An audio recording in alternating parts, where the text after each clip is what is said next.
Let's talk for just a second about social media content strategy. Now, I know a lot of the podcasts that I do are mindset and getting you up and getting power and all those things. I talk a lot in that space, but let's actually talk about tactical, what you're going to do day in and day out when it comes to content.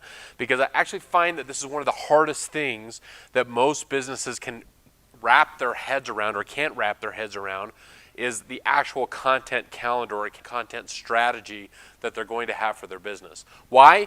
Because they're super excited. For 2 weeks, they went to a seminar, they watched a webinar, something got them excited about social media. They were on it for 2 weeks and then they run out of content. And they really struggle with what are they going to push out into their community, their marketplace, that's going to be successful for them, but ultimately also is going to have some return on investment. Mostly businesses quit at that point.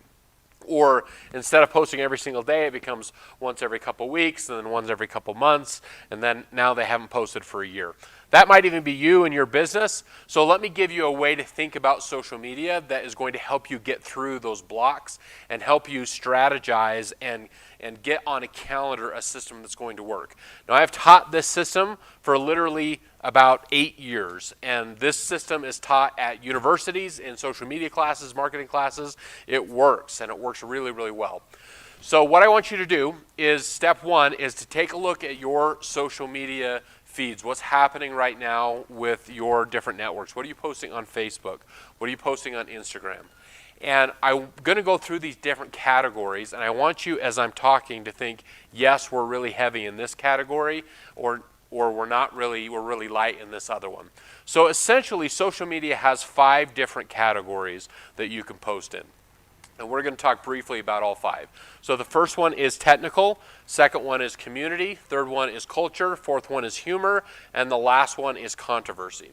So that essentially is a way to think about how you are strategizing your social media. So for most businesses, they live in the technical column. Almost all of their content is technical. I got this new machine, we got this new process, look at this thing that's done. They're talking technical. So I work with a lot of dentists. A lot of dentists are always posting, make sure you're brushing your teeth twice a day, you're going through your cleaning every 6 months. That's technical, right? It's tooth health, it's these diagrams and whatever. The reality is most people don't care about the technical side.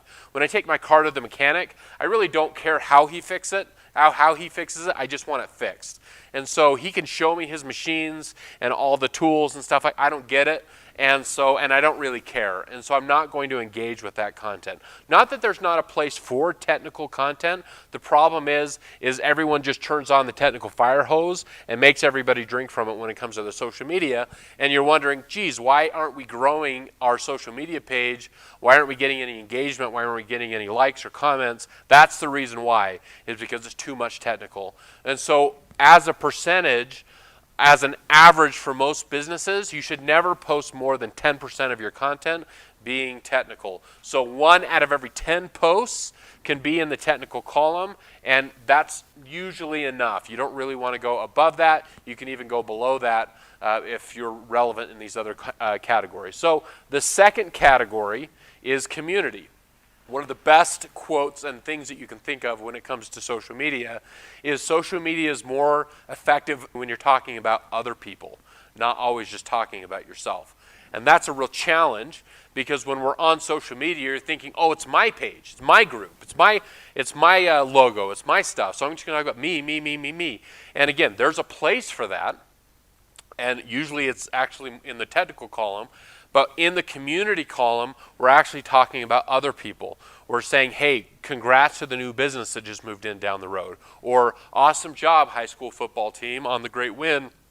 Here's a clip that one of the moms that works at the office took that we're going to show on the thing. Or I'm going to tag this issue or this thing that's happening in the community. That is such a powerful piece, and my recommendation is that ought to be 40 to 60% of the total content that you're posting in the overall of your content strategy. 40 to 60% is in the community column. The third column is culture, your internal culture. Now, I know culture is a word that's thrown around a lot. A lot of people have been using this word for the last 10 years. We're going to build a company culture, yada, yada. There's all kind of baggage to it.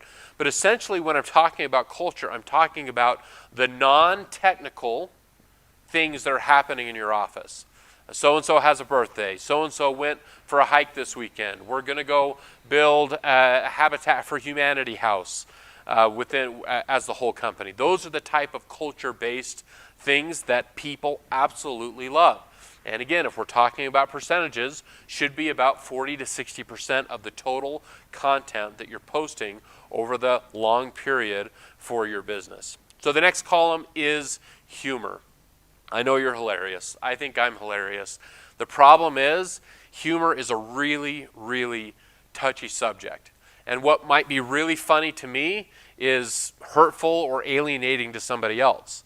And what I might really think is funny probably doesn't belong on my business image. Now, I've worked with a lot of business owners that do think they're absolutely hilarious, and they post just memes and just pictures and just jokes on their social media.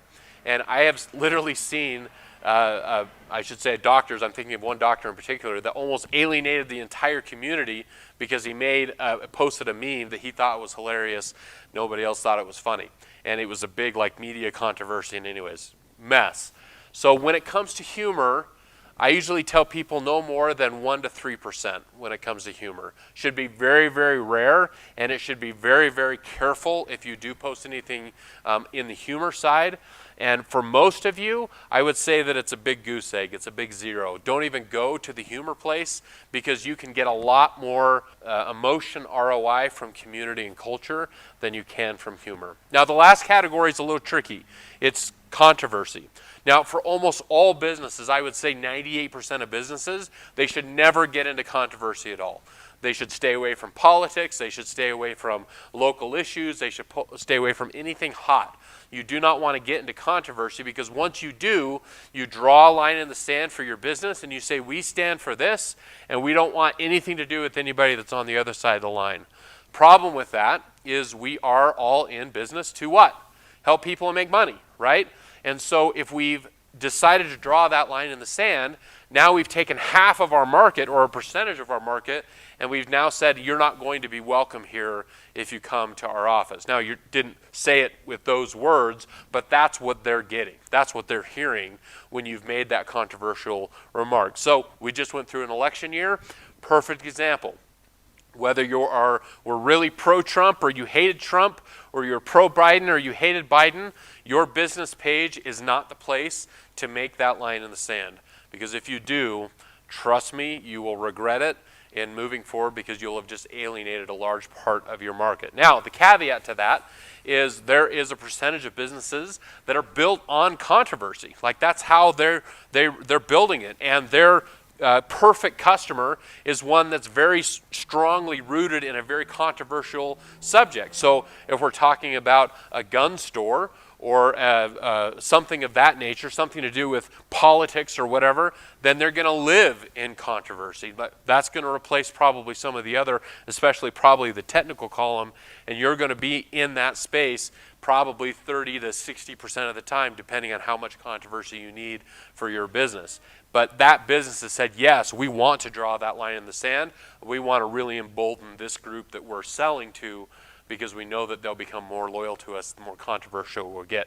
But for most of you, that's not where you're at. So you need to be absolutely 0% when it comes to controversy. So those are the 5 columns: technical, community, culture, humor, and controversy.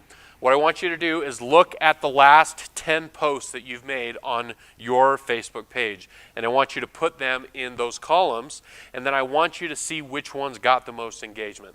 I can almost guarantee you that the technical post probably got nothing. The community post, the culture post probably got the most. Humor might have got 1 or 2, and controversy probably got none or a lot of hate if you actually posted something like that. Measure it. Once you measure it, you can start guiding and molding and creating your social media calendar over the long term.